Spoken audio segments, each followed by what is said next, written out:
Yeah.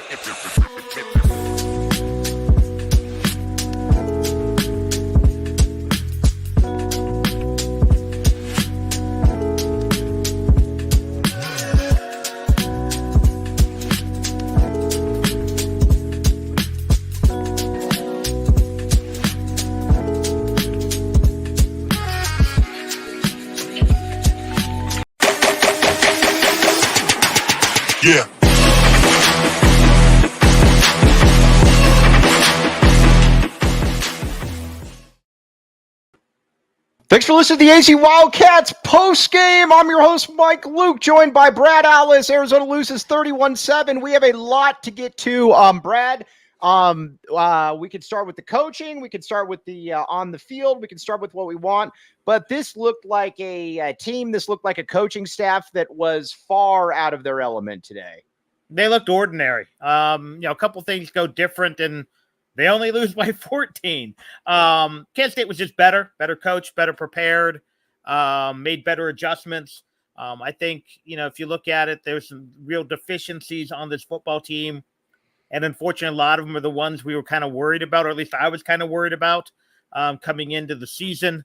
I hate to blame coaching, but right now there seems to be, there's some issues. And again, which is maybe a little surprising, because when you watched Brennan's San Jose State teams, you never felt like they were getting out coached. You just felt they were getting out talented. And today, and unfortunately, I don't like to be a coach blamer, especially this early in the season. I don't like what I'm seeing from Babers, and I don't love what I'm seeing from Akina. Although to their credit, I don't think the defense was bad. I mean, in reality, yes, you give up 24 points to a really potent offense. It could have been worse because they missed a field goal. They also had the play where the quarterback ran too long. But other than that, again, they didn't lose because the defense was bad. Right. The defense, if you had told me Kansas State's going to score 31, I'm like, this is a game. Whether you win or not. And I thought Arizona would probably lose this football game, but I didn't think they'd lose 31-7, especially when you score on the first drive. And it wasn't easy, but, they had to convert, a fourth down, a couple third downs. But it was a really nice 7-minute drive. They mixed the ball around, a couple big plays, a couple big conversions. And then, they drove again 2 series later, throws the pick in the end zone, and that was the game. Yeah. And I think Noah looked like he was second-guessing himself a lot. Because this is going to sound dumb. That's the play I make a lot in Madden and college football game. You don't see the safety. You think you have that play and you throw the pick. And then, you just have to get over that. Yes. All right. Now, when it comes to Cade makes things up on here. I never said that. So now let's talk about the offense first, because going into this season, I think that we had much higher expectations for the offense. That was that was just a huge part of what I think Arizona fans wanted to see was, a top 15 offense, and you returning the best wide receiver in college football. You got Noah Fafita. You return 4 or 5 offensive linemen. I'm going to put this, I'll put it to you like this. The game looks very much like it has passed Dino Babers by. The slow developing run plays, the basically no imagination whatsoever. It was baffling, to be honest with you, just how bad it looked. Yeah, I mean, and there's some perplexing things. There's a 3rd and 1, and you do a slow developing play where the running back, who has not been lined up 7 yards deep all game, lines up 7 yards deep. And then the very next play, you throw that little underneath pattern to the tight end before the sticks. It looked, it's hard to say it passed by. It looks like, a pro style offense, but I'm not sure you have pro style personnel. Right. I mean, you need to be booting Fafita. You need to, some more quick strikes. I think you need some RPO stuff. He looks afraid to run. I get it. They have no one behind him. Yeah. But you see the advantage of the mobile quarterback. Dixon is what kept New Mexico in that game. This kid was a mediocre passer I kept hearing out. He's a mediocre passer. He's an unbelievable runner. I don't know what the final was. What was he, 150? Right. He was good enough to keep Arizona on their heels because, again, Arizona defense was fine. They weren't bad, they weren't good, but that kid won the game, basically. That and the Arizona's lack of offense won the game for Kansas State. I am at the point now too. Well, let's stay on the offense and we'll get to the defense here in a second. But again, if this isn't going to be an elite level offense, this is going to be a major problem for Arizona. And quite frankly, there's no reason that it shouldn't be an elite level offense.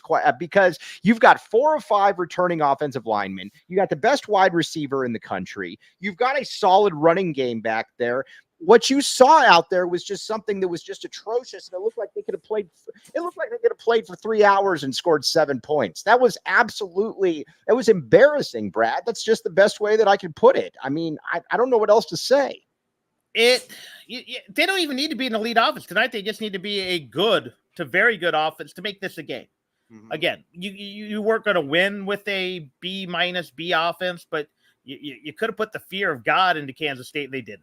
Right. The offensive line is mediocre. It was my big fear coming in. We knew Big Jonah was good. We knew Mo was good. The rest of it was, a little worrisome. You lose Polito, who again has not lived up to the hype, but certainly has all kinds of talent. Right. And a couple other things. You're missing Leif at guard. I don't know what the announcers were talking about hyping up the other kid who's unproven. They're going to go as the line goes. Mm-hmm. I thought Arizona I understand why they abandoned the run because they were like 1 yard, 8 yards. But the slow developing run plays. Yeah. What is that though? That was the other thing. I thought when you saw it one time to start the game, I was like, all right, cool, whatever. And then it just kept happening and it kept happening and it kept happening. I have no clue exactly what they were trying to do out there, Brad. And I think that's the part that's just super confusing. Yeah. Again, there's a lot of things that are confusing. The only positive I can take from it is Montana Lamonius Craig looked like he did a breakout game. Got to give sheer credit. He looked pretty good. But yeah, the runs are slow developing. A lot of guys coming unblocked off the edge. There's just problems with the offense. And again, I know they're down a running back they thought they would have, but get inventive with guys. Mm-hmm. I don't know. I'm sure he had I don't remember seeing Rescano with a carry. Right. They got the ball to Speedy's hands like twice. You gotta, if it's not working, you've got to have something. Again, where's the jet sweep? Where's the RPO? Where's the bootleg where you throw that little lead pass worked a couple times to the running backs. Mm-hmm. It looked like they were just, it kind of looked like there were those games. And again, it wasn't as Blob said, where Rich Rod realized they were going to lose. Right. And he kept going forward on 4th down and you get bigger and bigger in a hole. That's kind of where they're at. And, I'm not ready to write this team off because I expected them to struggle in this game. I did not expect to lose by 20. And I thought they were an 8-win team, to be honest. 8 or 9. I think now I'm readjusting that a number or two. But, there's still talent there, but they're going to have to figure it out. And I'm not sure. It may be Brent Brennan just putting his own stamp on the offense. I know he said he doesn't like to do it. Well, then that's a terrible stamp. No, I think he has to. Right. Because he's talked about, this is not my offense. Of course, I'll give my input. He may have to, even if it's quietly take it over. Because again, the lack of imagination, the lack of innovation is worrisome.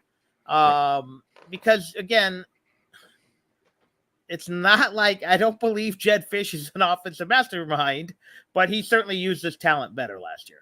Okay, now let's talk a little bit about, well, I mean, we can definitely talk about, this is the Back the A performance of the game. This is sponsored by Neutral. Keep it tasty, Tucson. Enjoy responsibly. All kinds of really, really good stuff with Neutral. The Back the A performance of the game. Teteroa McMillan. I don't think there's a better player in the country. He is absolutely fantastic. Even the play that he missed, or even the catch that he didn't get, that was ruled out of bounds. He's something special, Brad. I mean, we watched a lot of really good players come through here, and I don't know that there's anybody that I can think off the top of my head that is better than him. Teteroa McMillan. Yes, we're going to get to the super snaps here in just a second, but Brad, Teteroa McMillan's a beast.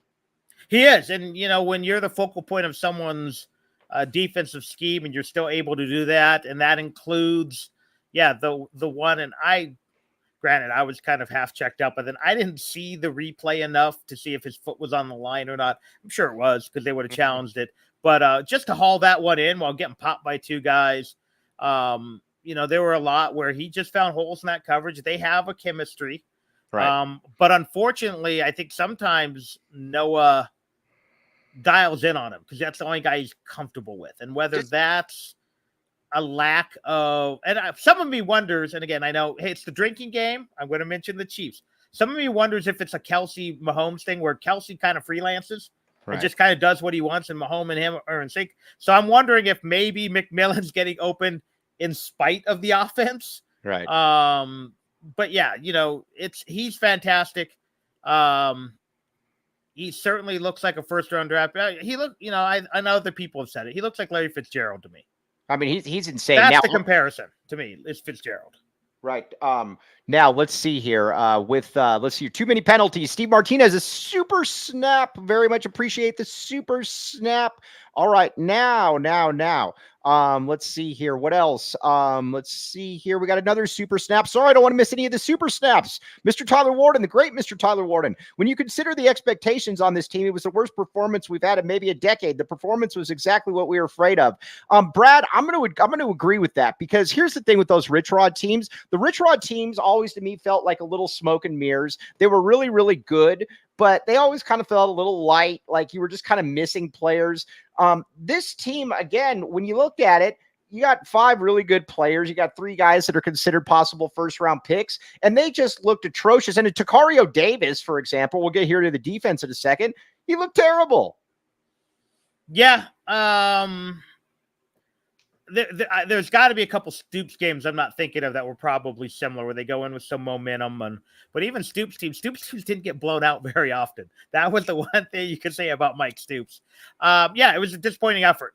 Again, I didn't think they'd win. I will first off say that I didn't think they'd win. I also didn't think they'd get, if they got blown out, I thought it would be closer to 45-28. Right. 51. I did not see a 31-7 game. So that is one of those things where, and I think Millie the Wonder Dog is agreeing with me, so she's very smart. That's to me. It was the undisciplined play. It was the lack of imagination. Again, some coaching mistakes, because people have noted it. Too many penalties. It was just a bad performance. Right. It was just all right. Now let's talk about let's talk on the defensive side of the football here. And but why don't we also first get to the Sanderson Ford drive of the game? That's going to be I guess there was only one drive for Arizona. I guess we'll go with the first drive of the game before Kansas State could figure them out. Football is back, and so are the deals at Arizona's largest Ford dealership, Sanderson Ford, shop of America's most awarded Ford dealership with no hassle, no pressure, no nonsense. That first drive, Arizona was taking their time. My concern, though, with that drive, always was that everything was a 3rd and 5. And sooner or later, when you have to convert 3rd and 5s and you're not dealing above the chains, then it becomes a little bit more problematic. Yeah, no, and I said there were some a couple chunk plays, but yeah, it sure seemed like, and they had to convert 1 4th down on that drive. I think that's a great way. They were playing, to use the Mike Stoops terminology. Yeah, they were playing behind the chains too much. Right. You need you hopefully don't get to 3rd down, but you need 3rd and 2, 3rd and 3s. not a bunch of 3rd and 5, 3rd and 6. It seemed like everything was a 3rd and 7 to me. Right. Just way too many of those. And when you have, frankly, when you get into that situation and you know you have to pass, they just, Kansas State was able to pin back their ears and rush the passer, and Noah got a little jittery after a while. Right. I think between that and the pick, he just, I don't think he necessarily trusted himself a lot. And when he does that, that's when he gets tunnel vision to T-Mac, as would a lot of quarterbacks. Let's not pretend. But, when the game was still in reach, he was doing a much better job spreading the ball around. Still would like to see them, use it even more. I don't really remember them going to the tight ends a whole lot successfully. Unsuccessfully, yes. But, there's still a lot, even when things are going right, that you could sit in there and go, I'm just not so sure about that. All right, now let's talk about the defense. Duane Akina, hold on. Duane Akina is the, how do I put this? I like a lot about what Duane Akina does, but man, he has no idea whatsoever on how to deal with a running quarterback. They lose contain every single time, and it just happens time after time after time. It's wild. Yes, and I think there are other. Again, this is going to be the drinking game nights. Remember Mike Stoops couldn't. His Tampa 2 could not figure out running quarterbacks. Again, Never. Isaiah Stanback and whoever the kid for New Mexico was. I can't think of his name. He's been probably New Mexico fans can't remember his name. No offense to him. But those guys killed him. And I think that hurts. And I think part of the game plan, though, might have been Akina said, hey, I'll let this kid beat us with his legs.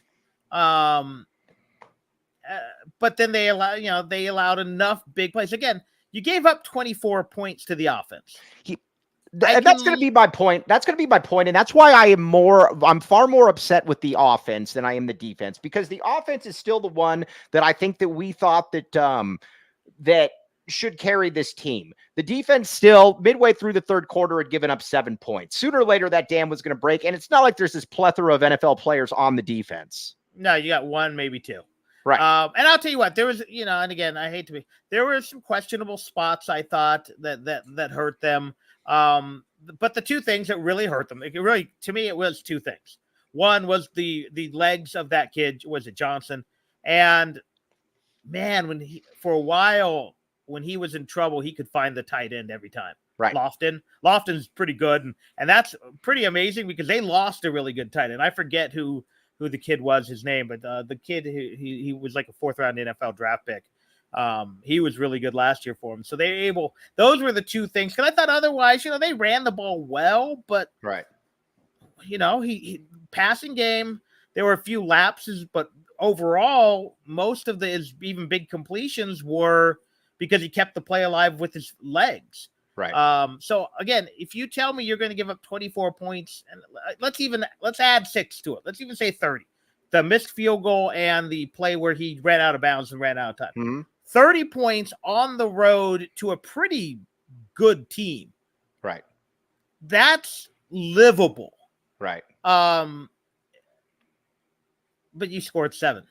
Right. Exactly. And even if everything goes your way, no pick and the best case scenario for this team was a 21-point game. Right. Now, let's talk a little bit about Brent Brennan. He doesn't call plays, obviously. When you watch him on the sideline, and again, I'm not going to be the guy that's going to say it really didn't look. I'll put it to you like this. Brent Brennan did not inspire confidence. He didn't look like a guy that, really had an idea about what was going on. Again, appearances can be deceiving. I totally get that. But he certainly didn't look like there was something like, well, you know what? When we get back to Tucson, we'll be able to figure this out. He doesn't give really any of that. What would that look like to you? I mean, and I'm sort of playing devil's advocate, but it's a fair question. I don't know, but I kind of know it when I see it. Like, yeah, I understand what you mean. Right. But your point's well taken. I mean, I get it. But what if he was screaming on the sideline, acting like Mike Stoops, would be more happy? No, I don't want that either. No. But I'll put it to you like this: here's the best way that I can put it. He looked listless. He just kind of looked like it was just kind of, Yeah. And I guess I get that. And we hate the comparison, but Jed Fish looked like that oftentimes as well, too. I guess my problem, though, is that this team is making the same mistakes through 3 games that it was making pretty much all making pretty much all that's made all season. They can't contain the edges. All of a sudden the offense looks terrible, and it looks like the team is regressing, not getting better. And I know they put up some big numbers against New Mexico, but did you really look at a lot of those against New Mexico? Man, that was a really well schemed play. No, it was just Arizona's better. Right. They had no answer for T-Mac, and by the time they'd had somewhat of an answer for T-Mac, your running backs are running crazy, and you don't have one of them now. And I haven't heard the latest, but I'm guessing they're not optimistic about getting what's his face back. Krosky Merritt. I don't think it's going to merit a mention. Yeah. No one's talking about. Oh yeah, they just got to clear up. They got to get that Zap Ruder film from Alabama. Yeah, right. Yes, exactly. So, to me, it's the lack of execution. I don't even know if it's discipline per se, because a few of those penalties are penalties of aggression. The hands to the face, and again, I'm not that guy, but on the exact same play, there was a hands to the face to the Arizona player. Right. But again, they had 4 penalties on one drive. Yeah, let's talk about the offensive line, though, here for a second. The offensive line was also, there were some plays with this offensive line where it was just pretty much inexcusable. I don't really even know. You had the one play where you went from, I think what started out at 1st and 30 because you kept just getting holding plays and whatnot. Come on, what are we doing here? The 2 straight holds. And earlier on that drive, they had a false start and a procedure penalty. Right. That they overcame. And they almost overcame the first thing. The problem is you have one excellent offensive lineman who maybe Jed Fish was, maybe he is a guard. Right. Because he had a couple problems on the edge. Moe was pretty good last year. Baker's been a solid, but he's unspectacular. And then you've got the 2 other guys who weren't counting on either of them playing, I don't think. So, I would maybe like to see them audition some other guys. I don't know if you can do that when you're going to Salt Lake City. But that was my concern. That was my concern even when I thought they were going to have Polito. And now that they don't have Polito again, and Polito's not this magic elixir. He's very talented, but it's all potential. Right. But when you lost him, that was, I think, a piece they were counting on. And now, again, you're slotting everyone up a slot more than they're supposed to. And what was already the biggest question mark on offense has now proven to be. I think at the end of the day, that's the problem. If Noah has a few more seconds to pass on some of those plays, he's probably making more plays. Right. The receiver, we know the receivers are good. And, obviously, Lemonius Craig proved that he is at least tonight against a good defense, that he was reliable. Those other guys have talent. You have running backs, even without Jacoski Merritt. Is Conley a guy you can count on to be the bell cow? I don't know. So you know what? Let me see more of Rascano. He looked pretty good last week. Let me figure out ways to get Speedy the ball. But, we're not seeing that yet. And I unfortunately don't have the confidence in Dino Babers to say, he'll figure out, because I don't ever recall watching Syracuse, and I like Dino Babers. I liked what he did under Dick Tomey, but that was 30-something years ago or 20-something years ago. I don't know how many times I watched Syracuse and said, man, I like that offense. I just don't see it. Now, let's talk about the Branded Bills tip of the cap performance. By the way, everything's just going to be T-Mac. Branded Bills tip of the cap, all kinds of good stuff. Premium headwear and apparel tip of the cap. Great stuff there at Branded Bills. I have a Branded Bills, and I will wear it next show. Kevin Thomas, the great Kevin Thomas, has one as well. Branded Bills tip of the cap. That will be T-Mac as well. Check it out. All kinds of good stuff. You would agree with this. It's T-Mac as well. Yeah. Who else is it going to be? Yeah. It's not going to be anybody else. Now let's I talk was about. about to say, the punter wasn't bad, but he, I don't know. Right. Yeah, and you He know what's missed the wild about tackle. it? Yeah, you know what's wild about it too, and the Brandon Bill's tip of the cap performance. You know what's interesting about this too is staying with the tip of the cap performance is that Anthony Gertos says T-Mac is the only player that looks like he has gotten better since last year. And what's wild about it too is that T-Mac of all people was the one that was injured for 3 months. Yeah, no, I mean, that's the frustration. And again, am I ready to write things off? No, but we're getting there. Right. Because again, you struggled with NAU and you struggled for 2 quarters with New Mexico. And you were bad tonight. At least offensively, you were really bad. Defensively, you were fine. Right. You were a C+, maybe even a B-. But special teams, you weren't great. So yeah, there are issues. Brad, talk about this D-line for a second. My phone just died. I got to charge it. I'm an idiot. Hold on a second. Brad, you're good at talking. Keep doing it. I thought the D-line did some good things, obviously did some bad things. The contain is an issue. They didn't necessarily get pushed around a lot, although a few times they went down to 3 down linemen on very unusual situations, running downs, and I think they got out schemed there.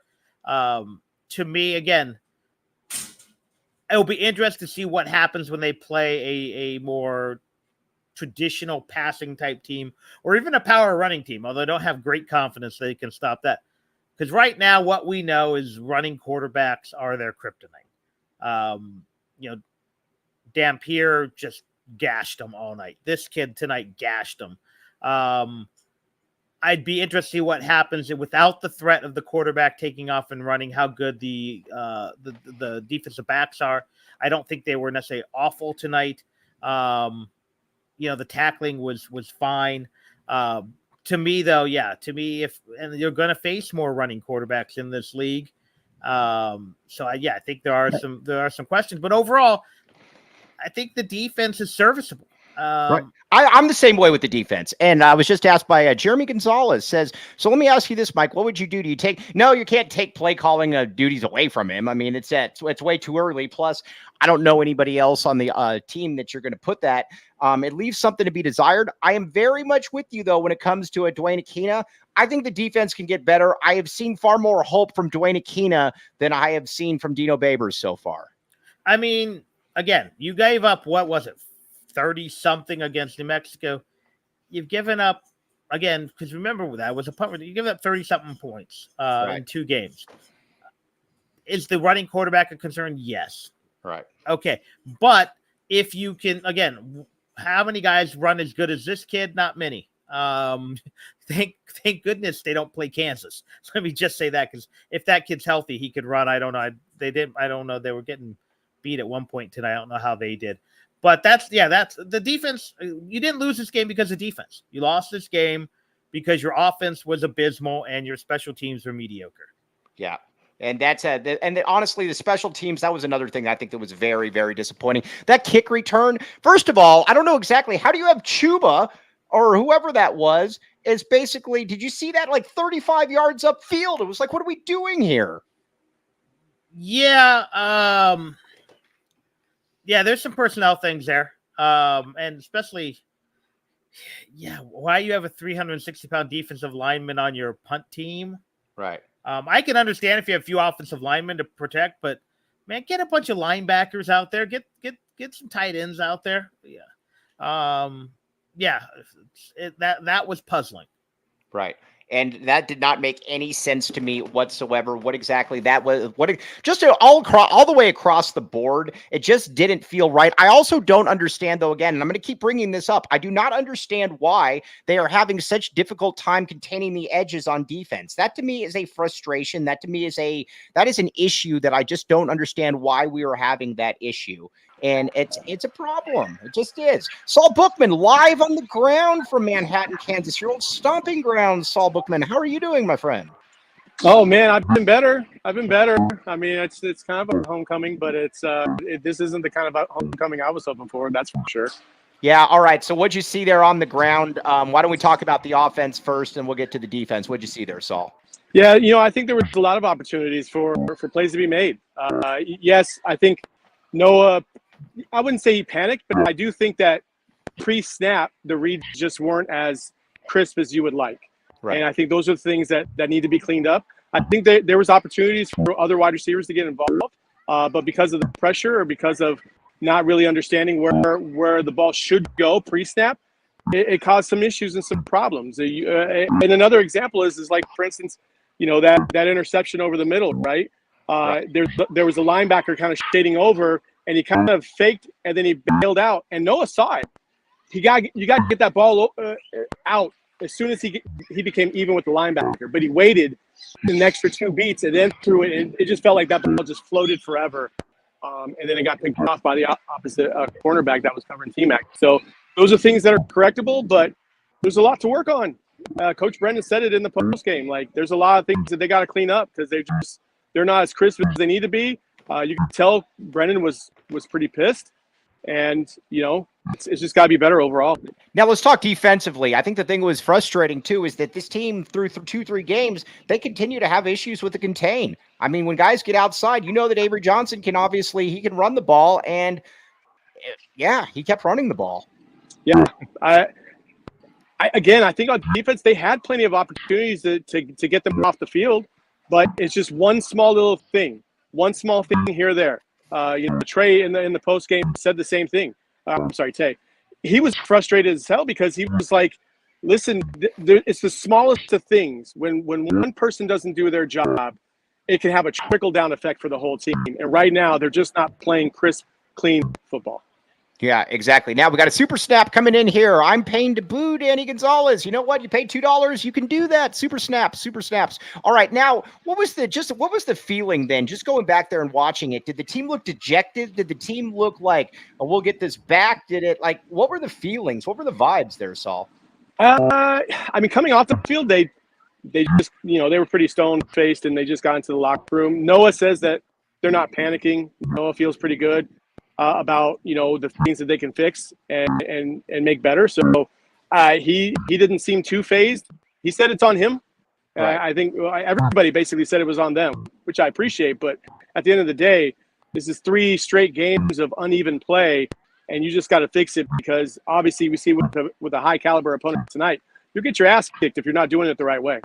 Right. And, guys, and that's, I guess, what's frustrating is you're not going to have a player like T-Mac next year. I mean, he's going off to the NFL. This was the year, and we talked about this pretty much all offseason, that this is the year that you've got to be able to really, I think, capitalize on this because T-Mac, again, is a dude that doesn't come through here very often. He's a generational type player, and I think that's what's just kind of frustrating about this is that, it doesn't feel like you're really taking advantage of a guy that's just kind of an otherworldly talent, fellas.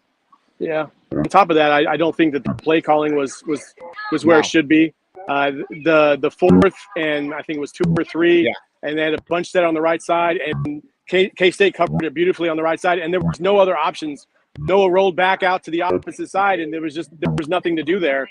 So it was just really, really unfortunate how that all worked out. I just thought play calling all night long was pretty rough. Okay, Saul, would you be able to possibly reconnect really quickly? We're having some Sure. mic issues with you. If you could just reconnect, Sure. Yeah, that'd be great. Yeah, absolutely. Okay, Brad, he talked about the mic issue, or not the mic, the mic issue as well. Wait, are you the mic issue? Or Maybe I am the mic issue. Blame me, exactly. Again, it was just across the board. This was just unimpressive, man. I mean, especially go ahead. I think you got people going, and I noticed myself. You got beat bad, but this wasn't LSU. This wasn't early Stoops USC 56. I think, and I'm not saying it's going to happen. Okay. First, this reminds me, because Kansas State is better than Mississippi. This reminds me of the Mississippi State game in some ways, where things are fixable. The big question is, does the staff have the ability to fix them? What do you say? What do you say, Saul? I don't know. Do I sound better now? You sound much better. Yes, okay. Yes. Here's what Saul sounded like before. Great point. Great point. Now you sound fantastic, Saul. Okay, well, I took my AirPods out, and they're trash. So Yes. I'm just going to throw them away. All right. Again, I'm sorry, what was your question? Yeah, well, let's talk about the let's talk about the staff here. We were talking about that before. The offense I thought was incredibly unimaginative. Especially I don't understand the slow developing running plays. I get one of those, but man, you could see those a mile away just from on TV. Saul, your boots on the ground right there. I would assume that you saw those as well. 1,000,000%. I will defend the slow play calls, the slow run plays, because it did work a few times. I get frustrated, obviously, when it doesn't work and when the defense can key in on it. But for the most part, it was kind of even in terms of how many times it did and did not work. In terms of your question about do we trust this coaching staff to be able to fix the issues that are there, I don't know. Yeah. I mean, through 3 weeks, we've seen inconsistency across the board on both sides of the ball. So far, I would tell you no, based off of what I've seen so far, right? But again, it takes some time, and I think maybe we all undervalued how much time it would take for a new coaching staff to get this, to where it needs to be. But we don't have that kind of time, and you should have known that coming in. I will say this does feel like an undisciplined team at the moment. The penalties, the inconsistency across the board, that's discipline. That is people not understanding their responsibilities and not being held accountable at the moment. I know these guys are trying, but you got to see the results on the field. I would have been perfectly fine with a loss had we played cleaner football. But we didn't play clean football tonight. We had too many opportunities to get back into the game. K-State was allowing us to stay in the game after we gave them opportunity after opportunity in the first half to run away with it. And yet still we couldn't get out of our own way when we looked like we were driving, and then you have all these penalties. It's just too many issues to try and overcome for when you're playing a good opponent like that. Well, right, and that to me is what I keep coming back to, guys, is that it just doesn't feel like there's been any improvement. It feels like the issues that you're having in game 1, you're having now in game 3. And I don't care what anybody says. I do understand that there are you did lose players. I get it. But when you return 4 or 5 offensive linemen, when you return Noah Fafita, when you return T-Mac, I should still expect you to be able to get more than one touchdown from your first drive of the game. They could have played 3 games and it didn't look like they'd score again. Brad? Oh, you guys muted me. Again, I think the turning point of the game was the pick. Was the pick in the end zone, because Noah didn't look like the same player after that. And that's a problem. You the 2 positions you have to have a short memory for in football. One is cornerback, the other is quarterback. But they also, I don't think, did a whole lot to help him. The line was having trouble, so where are the quick throws? Do they have bootlegs in the playbook? The line was a problem, but play calling was a problem. Again, this was a measuring stick game. Arizona didn't measure up. Where do they go from here? Do they now see, yes, we have legitimate problems here, and here that maybe you thought was just jitters or early season? And can the staff fix it? I don't know. And that's the problem. Yes, there's a chance. This is the Mississippi State game last year. You get things turned around, you start rolling. There's also a chance that this is just not a great football team and not a good enough staff to guide this football team. And if so, we're going to see a lot of wholesale changes in the offseason. All right, let's go to the Desert Financial Credit Union by the numbers. One thing that we don't need full wholesales change on is Desert Financial Credit Union. Look at this. I mean, you look at the total yards, it's deceiving. You look at the possession, the time of possession. All you got to look at is the rushing yards in this one, fellas. 56 to 235. And you could tell too, and we talked about this pretty much all week, that if Kansas State was going to win this game, they were going to win this game because they could just push Arizona around, and they did exactly that, Saul. Yeah, I mean, we said before the game, or I said before the game, in terms of the keys to the game when I was talking to John Kurtz the other day, is if K-State was able to run over 150 yards in this game, it was going to be a problem from Arizona. And sure enough, they just ran all over the place. They had gashing holes. But again, I mean, I know we're all upset. And I was upset too watching this and feeling like it was just slipping away. But I did feel like if there was a few things cleaned up here or there, it could have been a completely different game. I don't know, maybe I'm being foolish, but I felt like, again, the short yardage. They were 1 for 4 on fourth down. And K-State was 1 for 1. Essentially, that 1 for 4, that's 3 turnovers because they were easily achievable. They were short yardage, fourth and whatevers. So that should be cleaned up. The running game could have been better. Quali Conley, after that first drive, only had 23 more yards after that. 50 yards, I think, total on the night. He's got to get a few more touches. I know we want to rely on the air attack, but you were only down 14-7. You come out of half and you hold them to a 3-and-out. You were right there. And It just, again, I think the play calling is just all over the place.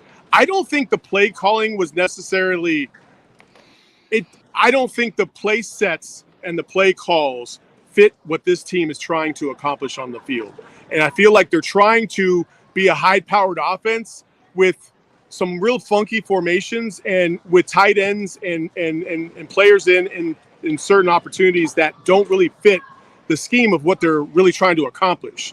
So I feel like there's a disconnect there. At least that's from my perspective, what I could see up in the box. Yeah, no, I'd totally agree with that. And let me ask you this. Jody Ayler quote tweeted me, and whenever Jody Ayler quote tweets me, I always feel very special.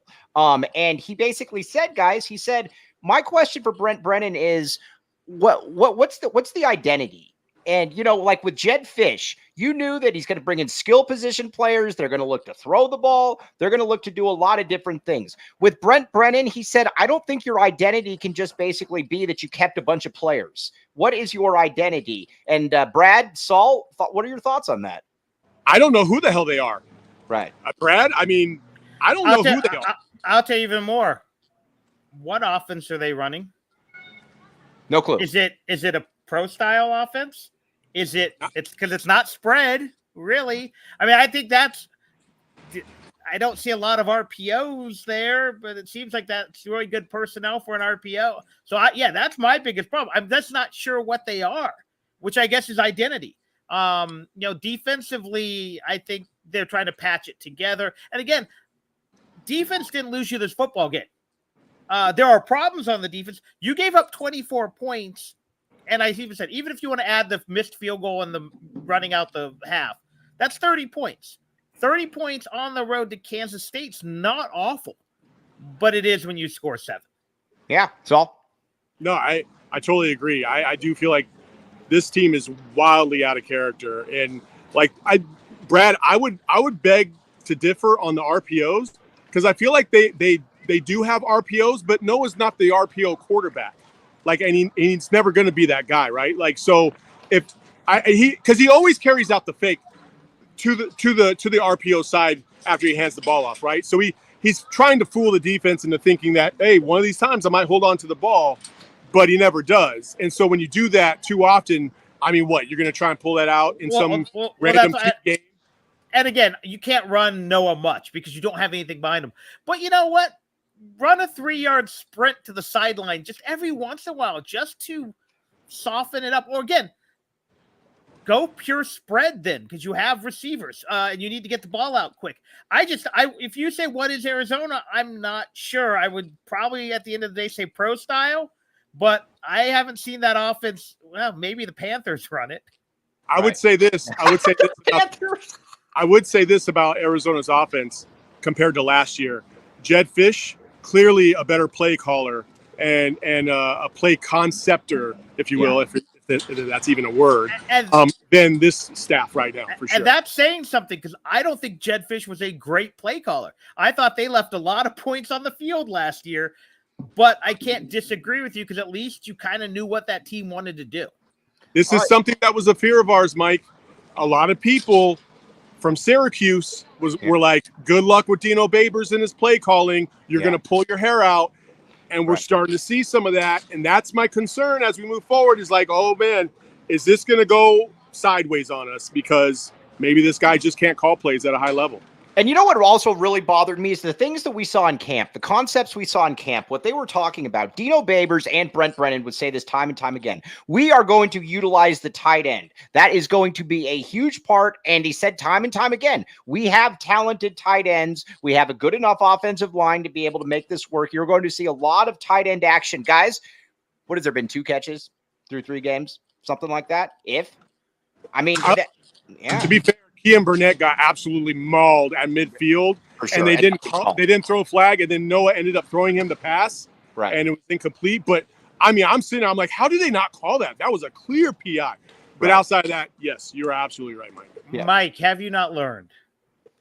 When they tell you they're going to use the tight end, they don't. When they tell you Sean Miller is going to be up tempo, he won't. And when they tell you the power forward's going to swing to the 3 every once in a while, they don't. Right. That's just Arizona sports. Those 3 things are going to happen. Yet, yes, they really need to use the tight. Look at how Kansas State used their tight end. The quarterback's kind of running for his life. The tight end works his way into space. That's kind of the modern tight end who just kind of doesn't necessarily always run real patterns. You find that hole, you get there, you're the safety valve, and if it's 3 yards, great, it's 3 yards. And if it's 25 yards in the seam, great. But they don't do that. They haven't done it, and I'm not convinced that unless Rob Gronkowski travels to the future, they will ever do it again, because I've been waiting for him to throw the tight end. I remember wanting to go, hey, why don't they use Brendan Manamaula more? And they didn't, and that shows how old I am. I would say this. I do got to get out of here. But before I go, we all said if they could win one of these 2 games, then we would be satisfied with that, right? They lost, and this is the one game that you felt like if they lost, it's not the end of the world because it's a non-conference game. It doesn't hurt you in the conference standings. So relatively, it's a meaningless non-conference game, even though we all know it had some meaning behind it, right? They got a week off before they play Utah. If they go to Utah and get the doors blown off of them, then all hell will break loose. But they got a week to try and prepare and get ready for Utah, and it'll be just as hostile an environment as this was. So hopefully they can fix it. If they don't, we're all going to be really depressed. Yeah, and Saul, honestly, though, it's like we talked about. I hate to keep bringing up this point, but every now and then I make a good point. And it's just, this was the year, man. Again, I could have dealt with the 27-21 loss. I could have dealt with the 30-24 loss. I could have dealt with something where, like, a possession game. I can't deal with this, man. That's just what I think is just so disturbing. It's just how this occurred, Saul. That was the one thing that I said before the game. I was like, listen, I don't really care who wins as long as it's a close game. Because I obviously, personally, I want both teams to be competitive for the end of the year. So that way the Big 12 gets more than just one bid into the college football playoff, because a 3-win team a 3-loss team ain't going to get it done. Arizona completely looked foolish tonight. They looked like they were discombobulated, and everybody that's stomping on their grave has every right to do it right now. But it's one loss. It's only one loss. They got plenty of time to try and fix this. I don't know if they can. I'm not saying they will, but what I'm saying is it's only one loss. They got 9 more to go. Let's see how it all unfolds here in 2 weeks when they got to go up to Salt Lake. Luckily, they got a bye week. They got plenty of time to fix all this stupid stuff that has been going on in this field with penalties, bad technique, missed tackles, out of assignments, like all that stuff. So hopefully they can do it. All right, Saul, real quick before we bounce, can we talk about Circle K for a second? Of course. All right, have you seen a Circle K there? I have not seen a Circle K here. Do you think that that's why part of the reason that Arizona looked a little out of their element? No Circle Ks like the one across from 6th Street? Yeah, I would say that's a major component to that for sure. Yeah, and again, when you don't have the inner circle around, I think that's an issue as well. Be like Saul Bookman, be like Brad Allis. Join the inner circle for free by downloading the Circle K app. Terms and conditions apply at participating locations. Visit CircleK.com for details. Do not minimize the power of Circle K. Again, 79-cent Polar Pops. All right, Saul. Just kind of wrap this one up for us since you were on the ground there. I am on the ground here. Hmm? You want me to wrap it up? Is that what you're asking me to do? No, we're going to keep talking, but give us your final thoughts right here, though. I see that thought bubble bursting. I got you. Listen, I think I'm concerned as a Wildcats fan. I'm concerned that this team might not be who we hoped they would be. I know we all had, we always approach these seasons after really good seasons with cautious optimism, and I think this is starting to give us PTSD and fear that, oh, no, not again. Not like 98 when we came, we were ranked number 1 and we went to Penn State and we got the doors blown off of us, right? I feel like that. I can feel that from the fan base right now. I'm really hoping and praying that that's not the case, that they can fix these issues. I do feel like they're relatively simple issues to fix, so hopefully that'll come to fruition. But I'm going to approach this with cautious optimism here in the next 2 weeks. If they lose to Utah, then I'll be full pessimism mode from here on out, I'm sure. So he is the boss, Saul Bookman. Again, congratulations on the promotion, Saul Bookman. Very well deserved, very hardworking man right there, Saul Bookman. Very much appreciate you. That wasn't me. But all right, Brad, we talked about Circle K, and I think that's something that we need. Guys, we got up to 425 likes. Please make sure you like it. Kevin Thomas, the prodigious Kevin Thomas, is getting on me about not hitting the like button. I do not want him mad at me. He is from St. Louis. We know that people from St. Louis cut from a little bit of a different cloth. I do like all the low-key, racial remarks from the ASU fans. North no Gallus. Interesting. I just don't, I've never understood this, but I will go a step further. Mhm. We have been on the air, according to the little red box, 50 minutes and 18, 19, 20 seconds. Mhm. You got like 5 or 6 ASU fans who have nothing better to do on a Friday night than troll. And Yeah. again, I get it. Arizona got beat. Right. But I like at no point in my life did I ever want to spend a Friday hanging out with the enemy. Yeah, exactly. Especially somebody like me. I'm not even cool. If it's somebody like Brad Allis, I at least get it. But if it's not somebody like me, you're not cool. I mean, I provide you a drinking game. I'm going to mention the Chiefs. I'm going to mention at some point Mike Stoops and him being competitive. I have not mentioned Little League Baseball yet, but I'm sure that'll be coming, and you can keep drinking. But, yes, I keep hearing how great Phoenix is, how great Tempe is. Why are you at home? Or maybe you're on your cell phone at the strip club. I don't know. But why are you trolling? I don't know. I don't get it. But, to each their own. And it's good for your views and it's good for your advertisers. But, yeah. Enjoy the strip mall. Very much appreciate that. But also now with let's talk about neutral here for a second. William Brad Allis, have you ever had neutral before? I have not. All right, now, Mr. Kevin Thomas, the great Kevin Thomas, has had neutral. And the great thing about neutral is this. It is tasty, and it is also from St. Louis. You know what else is from St. Louis? Anheuser-Busch, my friend, Anheuser-Busch. Okay, what do you think? My family. Oh, yes, exactly. Very, very good stuff. Anheuser-Busch. Check it out. Again, be like Kevin Thomas. Maybe you'll go there and you will see the neutral. Check it out. Keep it tasty. Enjoy responsibly. 2024 Anheuser-Busch Neutral. Flavored vodka and carbonation, St. Louis, Missouri. Let's see here. Let's see your stuff. You said this was... Hey, sometimes I'm wrong, people. Be nice. I'll admit when I'm wrong. I don't go anywhere. But yes, Cade is borderline kind of crummy. All right, now look, we all thought Arizona was going to be pretty good this year, and I'm not ready to write them off. I was a little less optimistic than you. I thought this was I was wrong. We'll see, because we have seen Arizona teams rally from slow starts. We've also seen them, what you see in week 1 is what you get in week 15, 16, whatever it is. I don't disagree with Saul that some of this stuff is fixable. Right. The question remains, can this staff fix it? And that I don't know. Again, people are acting like the defense was not awful. Yes, they let the quarterback run all over them. You take that out, you take T-Mac out, and they lose to New Mexico. I get it. But you gave up 24 points on the road to a pretty potent offense. In a weird way, I think we'd all feel better if they had lost 45-28. Right. Sure. It's because the offense was anemic.